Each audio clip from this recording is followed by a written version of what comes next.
할렐루야. 8월 19일 하나님께서 오늘도 우리에게 새날을 주셨고요. 우리 모두에게 새 생명 허락해 주셨습니다. 세상에서 들려오는 소식이 참 우리의 마음을 안타깝게 하고 또 답답하게도 해서 우리는 또 때로 이 환란이 도대체 언제쯤 끝날까라는 걱정의 말도 하게 되지만 그러나 하나님께서 오늘도 우리와 함께 계셔서 우리 모두에게 평강을 허락해 주실 줄로 믿습니다. 사랑하시는 우리 성도 여러분, 그 하나님의 은혜와 보호하심 아래에 오늘도 평안을 또한 강건함을 누리며 사시기를 축복합니다. 오늘 하나님께서 우리에게 주시는 말씀을 통하여 은혜를 누리고요. 또 그 말씀이 우리 속에서 살아 역사하심으로 능력이 되시기를 바랍니다. 오늘 주신 하나님의 말씀은 신약성경 고린도전서 7장 17절로 24절까지의 말씀입니다. 고린도전서 7장 17절로 24절까지 온라인으로 예배 드리시는 우리 모든 성도님들 말씀을 찾아주시는 줄로 믿고요. 신약성경 제가 가진 성경으로 271페이지에 있습니다. 고린도전서 7장 17절부터 24절까지 본문을 찾으시는 대로 우리 읽겠습니다. 제가 한 절 읽고 성도님들 한 절 읽으시고 번갈아 가면서 읽으신 다음에 24절 마지막 절은 다 같이 한 목소리로 받들어 읽겠습니다. 17절을 제가 먼저 읽겠습니다. 오직 주께서 각 사람에게 나눠주신 대로 하나님이 각 사람을 부르신 그대로 행하라. 내가 모든 교회에서 이와 같이 명하노라. 할례자로서 부르심을 받은 자가 있느냐? 무할례자가 되지 말며 무할례자로 부르심을 받은 자가 있느냐? 할례를 받지 말라. 할례 받는 것도 아무것도 아니요 할례 받지 아니하는 것도 아무것도 아니로되 오직 하나님의 계명을 지킬 따름이니라. 각 사람은 부르심을 받은 그 부르심 그대로 지내라. 내가 종으로 있을 때에 부르심을 받았느냐? 염려하지 말라. 그러나 내가 자유롭게 될 수 있거든 그것을 이용하라. 주 안에서 부르심을 받은 자는 종이라도 주께 속한 자유인이요 또 그와 같이 자유인으로 있을 때에 부르심을 받은 자는 그리스도의 종이니라.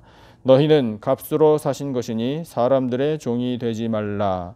형제들아 너희는 각각 부르심을 받은 그대로 하나님과 함께 거하라. 아멘. 오늘 주신 본문에는 부르심이라는 단어가 강조되어 있습니다. 하나님께서 우리를 불러주셨죠. 그래서 우리가 성도가 되었고요. 하나님의 자녀들이 되었습니다. 그 부르심을 우리는 소명이라고 말합니다. 성경에 등장하는 많은 우리 믿음의 선조들이 다 부르심을 받은 사람들입니다.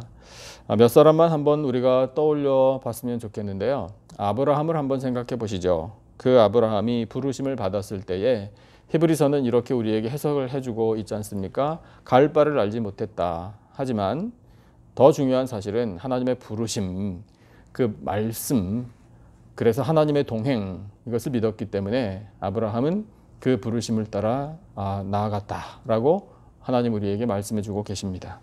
모세라는 사람을 한번 생각해 보면 그가 미디안 광야에서 자기 자신의 양도 아닌 장인의 양을 치면서 홀로 외로이 들판에서 지낸 시간이 많았습니다. 별 볼 일 없었습니다. 애굽의 왕자에서 한낱 양을 치는 사람으로 이렇게 정말 높은 지위에서 가장 낮은 신분으로 내려갔지만 그러나 하나님께서 그때 그 광야에서 모세를 부르셔서 출애굽이라는 구원의 역사에 쓰임받게 해주셨습니다. 기드온이라는 사람, 주변의 강대국의 압박에 완전히 짓눌려서 정말 숨죽이며 살다가 부르심을 받았잖아요. 하나님께서 천사를 통하여 기드온을 무엇이라고 부르셨는지 혹시 기억하십니까? 큰 용사여 이렇게 불러주셨어요. 하나도 안 컸습니다. 사실은요. 기드온이 생각할 때도 그랬어요. 하지만 하나님께서 그렇게 불러주셔서 기드온은 하나님의 손에 쓰임받는 능력의 지도자가 됐습니다. 엘리사라는 이 선지자는 소로 밭을 갈다가 엘리야 선지자를 통하여 하나님의 부르심을 받아 참 어두운 시대에 영적으로 불을 밝히는 그런 역할을 감당했죠. 예수님의 제자들 갈릴리 호수에서 고기잡이하고 금을 씻고 그렇게 살다가 또는 세관에서 돈 세고 장부 정리하다가 예수님의 부르심을 받았습니다. 부르심을 받고 즉시 일어나 예수님을 따르니 세상의 복음을 전하는 일에 쓰임받는 제자들이 된 겁니다. 사도 바울, 우리 너무 잘 알죠? 교회와 성도들을 핍박하고 또 그런 사람들을 잡아서 옥에 가두고 죽는 데 처하게 하고 그렇게 정말 죄인 중에 괴수라고 스스로 고백할 만큼 큰 죄인이었던 이 핍박자에서 부르심을 받아 전도자가 됐습니다. 그런 사람들을 통하여 이제 우리의 삶을 한번 생각해 볼 수 있습니다. 우리도 각자의 삶의 자리에서 하나님께서 불러주셨습니다. 그래서 그 부르심을 받은 우리들 이제 예수님을 따르며 또한 사명도 감당합니다. 은혜를 누리며 살고 있습니다. 하나님께서 오늘 이 말씀을 통해 우리를 불러주셨다는 사실을 먼저 깨닫게 하시고 이제 그 다음에 한 걸음 더 나아가 깨닫게 하시는 것이 있습니다. 그것은 바로 부르심을 받은 사람은 어떻게 살아야 하는가입니다. 대답을 먼저 우리가 생각해 본다면 부르심을 받은 사람은 부르심을 받은 사람답게 살기를 하나님께서 원하십니다. 그러면 부르심을 받은 사람답게 사는 건 또 과연 무엇인가 라는 것을 우리가 금방 떠올리게 되겠죠. 거기에 대한 답을 하나님께서 오늘 말씀을 통해 우리에게 들려주고 계십니다. 첫째로는요, 부르심을 받은 사람은 부르심을 받은 그대로 행해야 합니다. 부르심을 받은 그대로 행하라. 이것이 하나님께서 우리에게 기대하시는 삶의 모습이에요. 오늘 주신 본문 17절만 우리 다시 한번 같이 읽어보겠습니다. 17절 한 절만요. 우리 다 같이 한 목소리로 시작. 오직 주께서 각 사람에게 나눠주신 대로 하나님이 각 사람을 부르신 그대로 행하라. 내가 모든 교회에서 이와 같이 명하노라. 아멘. 이 맨 마지막에 모든 교회에서 이와 같이 명한다라고 바울이 편지를 써서 고린도 교회에 이제 이 명령을 전하지 않습니까? 그런데 이것은 바울이 고린도 교인들에게 주는 개인적인 명령이 아니라 하나님께서 바울을 통해 고린도 교회에 주신 명령이에요. 그런데 이 말씀을 오늘 우리가 듣잖아요. 그렇다면 이 말씀은 하나님께서 이 본문을 통하여 우리에게, 우리 교회에 주신 명령이라고 우리는 받아야 합니다. 우리를 부르심에 대해서 하나님께서 이렇게 말씀하시네요. 각 사람에게 나눠주신 것이라. 그러면 무엇을 나눠주셨을까요? 은혜를 나눠주셨습니다. 어떤 은혜를 우리가 나눠받았습니까? 바로 죄사함의 은혜, 구원의 은혜, 영생의 은혜예요. 그 은혜를 나눠받은 사람들이 바로 우리들입니다. 그러면 그 은혜를 받은 사람답게 이제 사는 것이 바로 어떤 삶인가 하면 부르심을 받은 그대로 행하는 삶이에요. 하나님께서는 우리가 이 행함으로 말미암아 우리의 믿음이 표현되기를 원하십니다. 증명되기를 원하셔요. 그래서 우리가 부르심 받은 대로 행하면서 살아야 할 텐데 그것을 하나님께서 정말 구체적으로 확실하게 가르쳐 주시려고 하신 일이 우리에게 모델을 주신 일이거든요. 우리의 완전한 모델이 항상 우리에게 계십니다. 누구신가요? 바로 예수 그리스도이십니다. 모델, 그러면 항상 예수님이에요. 그래서 그 예수님께서 어떻게 세상에서 사셨나 이것을 말씀을 통해서 우리가 보고 배우면 그대로 행하면 돼요. 예를 들어서 한 가지만 한번 생각해 보죠. 예수님께서 십자가 달려 돌아가신 것을 빌립보서에서 죽기까지 복종하셨다라고 선포하고 계십니다. 이것이 바로 예수님께서 우리에게 보여주신 모범이에요. 부르심을 받은 그대로 행할 때에 말씀에 복종, 순종하는 것이에요. 예수님께서 그렇게 하나님 아버지의 뜻에 순종하셨던 것처럼 우리도 그 말씀에 순종하며 살기를 원하고 계시는 겁니다. 그러면 그 말씀을 우리가 따라서 순종한다라는 이 표현을 자주 쓰고 또 우리가 좋아하는데 그것을 좀 더 구체적으로 우리 스스로 질문을 하면서 살아야 해요. 자, 말씀대로 순종하며 산다. 예를 들면 어떤 말씀? 이렇게요. For example, 우리 미국에서 사니까 그런 이야기 많이 하잖아요. 또 구체적으로 예를 들어서 어떤 말씀을 따르면서 살 것인가? 그러니까 그것을 우리가 늘 기억하고 또 거기에 익숙해져야 돼요. 그러니까 예를 들면 예수님께서 하신 말씀 그대로 우리가 행하면서 살아야 하는데 무슨 말씀을 하셨나를 곰곰이 살펴야 돼요. 질문을 드려볼게요. 한번 온라인이지만 대답을 해보시면 좋겠어요. 예수님께서 공생에 이 사역을 시작하실 때 가장 먼저 선포하신 말씀이 뭡니까? 무엇을 하라? 회개하라 말씀하셨어요. 그러면 그 말씀대로 하는 거예요. 우리의 모든 죄악을 하나님 앞에 낱낱이 고백하는 겁니다. 그래서 그런 회개하는 삶으로 부르심을 받은 그대로 행하며 사는 거예요. 믿으라 말씀하셨어요. 그래서 우리 속에 있는 모든 의심을 다 떨쳐버리고 믿음을 갖고 사는 거예요. 형제와 이웃을 사랑하라 말씀하시고 용서하라 말씀하셨어요. 그러면은 사랑하고 용서를 행하며 사는 것입니다. 나를 따르라 예수님 말씀하셨잖아요. 예수님이 가신 길을 따라가는 행함이 있어야 돼요.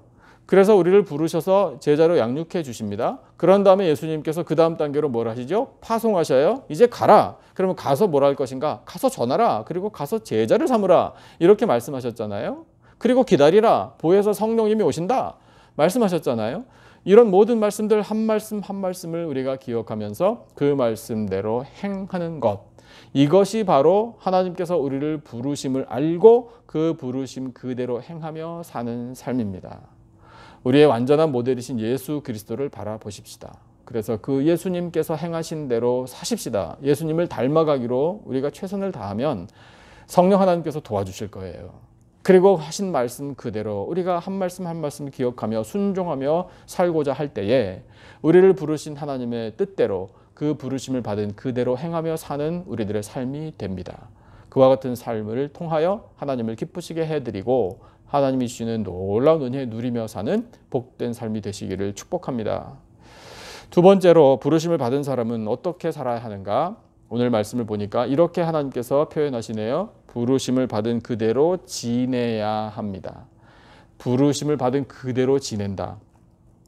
뭐 비슷비슷하죠? 부르심을 받은 그대로 행한다, 그대로 지낸다. 뭐 그 말씀이 그 말씀인 것 같아요. 그런데 조금 달라요. 오늘 주신 본문 다시 한번 보겠습니다. 분량이 길지만 18절부터 23절까지 다시 말씀을 한번 보기를 바랍니다. 18절부터 23절까지 제가 한 절 읽고 우리 성도님들 한 절 읽으시고 이렇게 번갈아 가면서 읽겠습니다. 18절을 제가 먼저 읽겠습니다.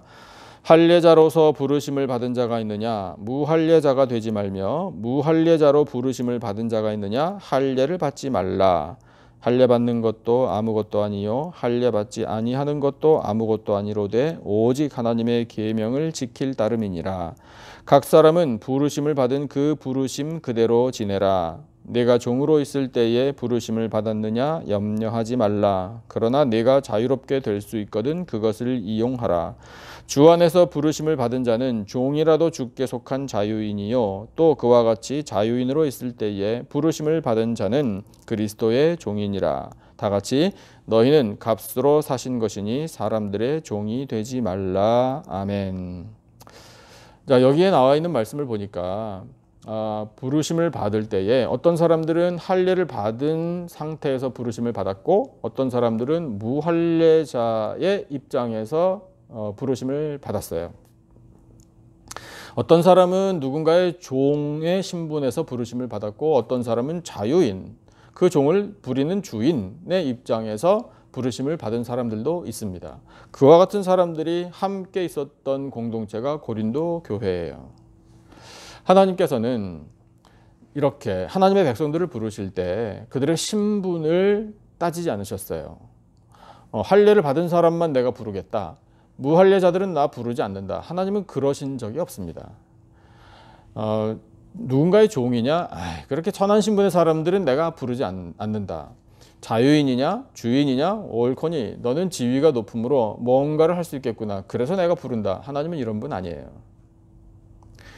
그들의 신분, 그들의 현재의 상태, 갖고 있는 외적인 조건, 하나님 이런 것으로 사람 판단하지 않으십니다. 그냥 있는 그대로 부르셨어요. 그런데 할례자냐 무할례자냐 죄인이냐 종이냐 자유인이냐 뭐 출신 성분이 어떻게 되냐 사회적인 신분, 지위는 또 얼마나 높으냐 낮으냐 이런 거를 따지는 건 인간들이에요.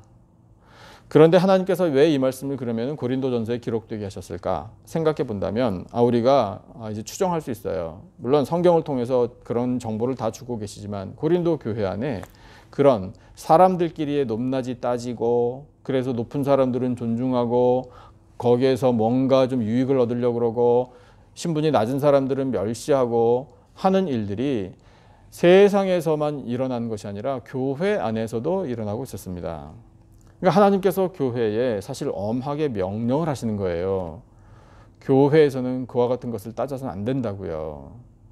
하나님께서 어떤 형편에 있든지 간에 부르셨으면 그 부르심을 받은 그대로 지내라는 거예요. 할례를 받은 상태에서 부르심을 받았으면 그냥 그대로 지내면 되고 무할례자로서 부르심을 받았으면 할례 굳이 받을 필요 없다는 거예요. 그것 때문에 무슨 조건을 삼아서 할례 받은 사람만 구원받을 수 있다 이런 식으로 따지면 안 된다는 거예요. 신분이 종이면 어때요? 상관없다는 거예요. 주인이 되려고 뭐 어떻게든지 무슨 방법을 동원해서라도 그럴 필요 없다는 거예요. 자유인으로 부름을 받았느냐? 네, 감사하면서 종들을 사랑하면서 이제는 그리스도의 종이 되어서 살라. 이렇게 하나님께서 우리에게 말씀을 하고 계십니다. 우리들의 모든 부르심도 우리의 삶의 자리에서 하나님께서 부르신 거예요. 하나님께서 우리를 도대체 그럼 뭘 보고 부르셨나? 우리의 외적인 조건 하나도 보지 않으신 하나님은 그러면 도대체 무엇을 보시죠? 우리 알고 있잖아요. 우리의 중심을 보십니다. 우리 중심의 믿음을 보셔요. 그런데 그 중심의 믿음이 이렇게 온전히 싹트기 전에도 하나님은 우리를 보셨어요. 보신 하나님의 마음을 이렇게 표현할 수 있습니다. 긍휼. 우리를 불쌍히 여기신 덕분에 우리가 부르심을 받은 거예요. 우리가 완벽해서 하나님 보실 때 참 잘해서 의로워서 아닙니다. 우리가 부르심을 받았을 때도요, 우리는 여전히 죄인이었어요. 허물이 많고 연약했어요. 하지만 하나님께서는 우리가 변화를 받을 수 있다라는 그 중심의 믿음과 그런 가능성을 보시고 그런 기대감을 가지고 우리를 부르신 거예요. 그래서 우리가 부르심을 받았잖아요. 이제 신분이 영적으로 급상승했습니다. 어떻게 해요? 죄인에서 의인으로요. 멸망받을 사람에서 구원받을 사람으로요. 지옥에 떨어질 사람에서 이제 어디를 갈 사람으로 우리 변화받나요? 천국 갈 사람들로 변화를 받은 겁니다. 이것이 바로 하나님의 부르심의 은혜예요. 그래서 우리를 불러주신 하나님, 우리가 부르심을 받았을 때 어떠한 형편에 있었든지 간에 그 형편을 바꾸려고, 외적인 조건을 바꾸려고 그렇게 애쓸 필요가 없다는 거예요. 지금 주어진 상황에서 우리를 부르신 하나님, 지금 그대로 지내면서 그 부르심의 은혜만 잊지 않으면 되는 겁니다. 그러면서 모든 사람이 다 하나님 앞에서 평등하게 동등하게 다 하나님의 은혜로 하나님의 자녀가 되었음을, 모두가 다 동일한 구세주 예수 그리스도를 영접하고 믿고 따르고 있음을 고백하라. 그대로 지내라. 이렇게 말씀하고 계셔요. 그런데 하나님께서 그렇게 부르심을 받은 그대로 지내라고 말씀을 하시면서 오늘 주신 본문에 이 맨 마지막에 참 중요한 말씀을 주고 계시는데, 그 중요한 말씀을 다시 한번 보면 23절에 이렇게 말씀하고 계셔요. 너희는 값으로 사신 것이니, 이렇게 말씀하고 계십니다. 값으로 사셨다?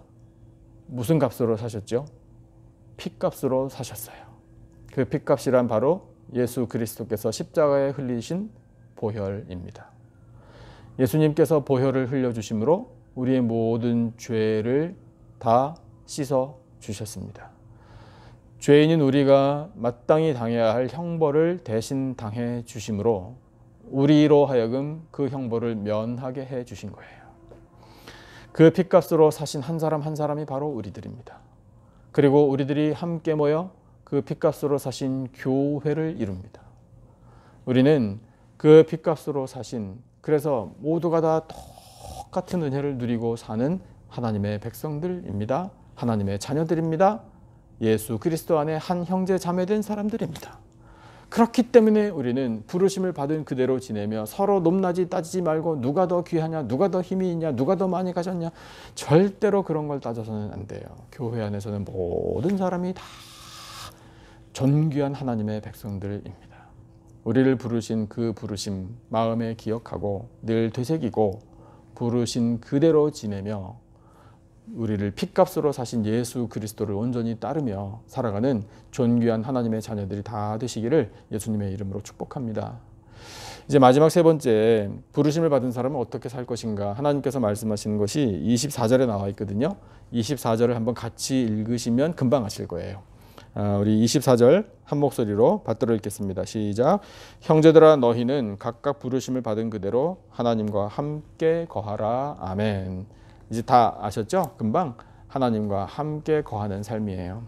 하나님께서 우리를 부르셔서 원하시는 건 무엇인가 하면 하나님과 화목, 하나님과의 교제, 바로 이겁니다. 에덴 동산에서 아담과 하와가 죄를 짓는 바람에 끊어진 게 바로 하나님과의 그 교제잖아요. 하나님과의 관계 단절. 그러니까 그것을 회복하려면 이제 이 죄에 대하여 죄값을 치르고 용서함을 받아야만 가능한 거잖아요. 그러니까 그것이 가능하도록 해주신 일이 바로 예수님의 십자가 보혈이라는 거예요. 그래서 피값으로 이제 그 죄를 다 녹여주시고 씻어주신 하나님께서 우리를 하나님 곁으로 인도해 주시는 겁니다. 그러면 우리가 그 하나님과 함께 거하는 삶을 살게 되는 거예요. 하나님과의 교제, 하나님과의 화목, 이것을 누리며 살게 된 겁니다. 하나님은 그것을 원하고 계세요. 그래서 이제는 다시는 떠나지 마라. 다시는 죄짓지 마라. 다시는 하나님과 관계 단절 생기지 않게 하라. 쫓겨나지도 마라. 이렇게 말씀하고 계시는 거예요. 그것을 확실하게 보여주시려고 예수님께서 하신 말씀이 있어요. 요한복음 15장 말씀 잘 아시죠? 비유의 말씀. 예수님이 포도나무, 우리는 가지예요. 포도나무와 가지는 떨어지면 아무것도 아니에요. 포도나무는 상관없어요. 근데 가지는 죽는 거예요. 이 분리, 단절은 멸망과 죽음입니다. 그러니까 그것을 당하지 않으려면 어떻게 해야 하나? 열매를 많이 맺어야 되거든요. 근데 그 열매를 잘 맺는 삶을 기대하시는 이 농부 되신 하나님 아버지께서 그 가지를 잘 손질해주고 깨끗하게 해주고 더 많은 열매를 맺게 해주십니다. 그러니까 그렇게 되려면 우리가 은혜를 계속 공급받아 열매를 풍성히 맺어가야 돼요. 그러니까 그것이 바로 예수님과 잘 붙어 있는 삶이거든요. 예수님과 붙어 있으면 생명을 누리는 거예요. 그러므로 사랑하는 성도 여러분, 예수님과 꼭 붙어 사시기를 축복합니다. 한 가지만 더. 뭘 어떻게 하는 게 예수님과 붙어 사는 거냐 이거예요. 떨어지지 않는 거잖아요. 떨어지지 않게 어떻게 할 수 있는가. 예수님이 방법 다 말씀해 주셨어요. 내 말이 너희 안에 거하면. 아 그렇구나. 그래 예수님의 말씀이에요. 다시 우리가 처음에 생각했던 것처럼 그 예수님의 한 말씀 한 말씀이 내 속에 차곡차곡 쌓여야 돼요. 그래서 그 말씀을 기억하고 말씀대로 사는 우리들의 삶이 될 때에 그런 우리를 바라보시는 농부이신 하나님 아버지, 우리를 손질해 주시고 깨끗하게 해주시고 더 많은 열매를 맺을 수 있도록 도와주십니다. 그리고 공급해 주시는 거예요. 성령의 능력으로 공급해 주시고 은혜로 공급해 주시고 필요한 모든 것들을 건강과 지혜와 지식과 이런 모든 삶에 필요한 것들을 다 공급해 주셔서 우리를 하여금 열매를 맺게 해주십니다. 이것이 바로 예수님과 꼭 붙어서 사는 삶, 하나님과 함께 거하는 삶이에요. 사랑하는 성도 여러분, 우리 말씀을 사랑하시고 말씀을 우리 영혼에 계속해서 쌓아가십시다. 예수님께서 들려주신 구원의 말씀, 생명의 말씀, 은혜의 말씀을 날마다 귀 기울여 듣고 그 말씀이 우리 속에 충만히 거하면 우리는 예수님과 꼭 붙어 사는 삶을 살아 하나님과 함께 거하는 삶을 살게 되는 것입니다. 그런 우리들의 삶이 될 때에 우리를 부르신 하나님께서 기뻐하셔요. 기뻐하신 하나님께서 우리에게 더 풍성한 은혜 내려주실 줄로 믿습니다. 요즘에 한국에서 정말 역사상 가장 긴 장마, 또 큰 폭우, 태풍 이런 재해 때문에 피해를 입은 사람들이 참 많다. 계속해서 뉴스를 들었어요. 근데 그 와중에 물에 빠진 사람을 구해낸 사람들의 감동적인 소식도 들었습니다. 그럼 한번 우리 생각해 보죠. 누군가 내가 물에 빠져 죽어가는데 건져줬어요. 그래서 살아나왔어요. 그러면 어떤 마음을 갖게 될까요? 나를 살려주신 그분에 대해서. 뭐 농담처럼 얘기하는 거 그렇게 딱 건져줬더니 보따리 내놓으라고 하는 사람들도 세상에 참 많이 있다라는 그런 이야기도 있지만 그러나 대부분 어떤 마음을 갖겠습니까? 아, 내 생명의 은인이십니다. 제가 어떻게 뭘로 보답해야 할지 모르겠습니다. 이런 태도를 당연히 갖잖아요. 사람끼리도 그렇게 생각해요. 근데 예수님께서는요, 우리를 영원한 멸망, 영원한 죽음에서부터 건져주셨어요. 죽어가던 우리, 아니, 허물과 죄로 죽었던 우리를 건져주셔서 다시 살려주셨습니다. 이 사실을 우리가 깨닫는다면 우리는 예수님에 대해서 어떤 마음을 갖게 될까요? 예수님은 내 생명의 은인이십니다. 예수님은 그야말로 구세주이십니다. 예수님 덕분에 삽니다. 이 은혜를 어떻게 보답해야 될지 모르겠습니다. 이게 당연한 거 아니에요? 똑같아요. 그러니까 그와 같은 삶으로 우리를 건져주시고 우리를 불러주신 하나님 기쁘시게 해드릴 수 있어요. 참 잘 건져줬구나. 이렇게 느끼시도록요. 그것이 바로 부르심을 받은 우리들의 삶의 모습이 되어야 합니다. 하나님께서 우리를 부르셨다라는 이 사실이 우리의 믿음의 고백이 되기를 원합니다. 부르심을 받은 사람은 부르심을 받은 사람답게 살기를 하나님께서 원하고 계십니다. 부르심을 받은 그대로 행하기를, 부르심을 받은 그대로 지내기를 하나님과 영원토록 함께 거하기를 하나님은 원하고 계십니다. 이 말씀을 가슴에 새겨 부르심을 받은 대로 살아 영광을 올려드리고 하나님 주시는 은혜 가운데 믿음으로 이 어려운 때를 잘 헤쳐나가며 승리하며 살아가는 복된 인생들이 다 되시기를 예수님의 존귀하신 이름으로 축원합니다. 오늘 주신 말씀을 우리 기억하면서 찬송 한 구절만 같이 하시고 기도하겠습니다. 찬송은요 531장이에요. 531장 자비한 주께서 부르시네, 그 찬송의 4절입니다. 531장. 온라인으로 예배드리시는 우리 성도님들 찬송 다 찾아주시면 감사하겠습니다. 531장 자비한 주께서 부르시네, 그 찬송의 4절만 함께 우리 말씀을 기억하면서 함께 찬송하겠습니다. 주님의 소리를 들어보라, 들어보라, 들어보라. 그 이름 믿는 자 복 받으리. 어서 곧 일어나라.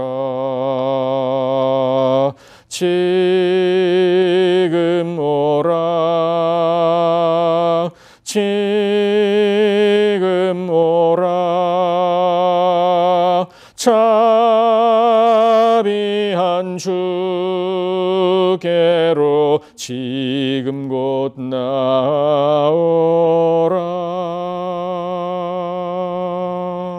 아멘. 기도하겠습니다. 하나님 아버지, 저희를 부르셔서 하나님의 것, 하나님의 자녀로 삼아주심에 감사를 드립니다. 부르심을 받은 대로 행하여 말씀에 순종하며 살겠습니다. 부르심을 받은 그대로 지내며 예수 그리스도의 종으로 따르겠습니다. 부르심을 받은 대로 하나님과 영원토록 함께하며 그 안에 거하겠습니다. 독생자 예수 그리스도의 보혈로 핏값으로 저희를 사주시고 또한 교회를 사심에 감사와 영광을 올려드립니다. 우리 교회를 통하여 지역사회에 하나님의 은혜가 강물처럼 흘러 넘치기를 원합니다. 예수 그리스도의 생명의 향기가 확산되기를 원합니다. 성령님의 역사로 구원 얻는 영혼들이 늘어가게 하여 주시옵소서. 온라인으로 또한 성전에서 드리는 모든 예배를 기쁘게 받아주시고 예배드리는 영혼들에게 강물과 같은 은혜를 부어 주시옵소서. 사랑하시는 성도들의 가정마다 믿음이 충만하여 하나님의 영광을 나타내게 하여 주시고 평강이 가득하게 하여 주시옵소서. 수고하는 일터마다 형통의 복, 풍성한 결실의 복을 내려주시기를 원합니다. 경제적인 어려움이 있음을 아신 하나님 돌보아 주시사 회복의 은혜 베풀어 주시옵소서.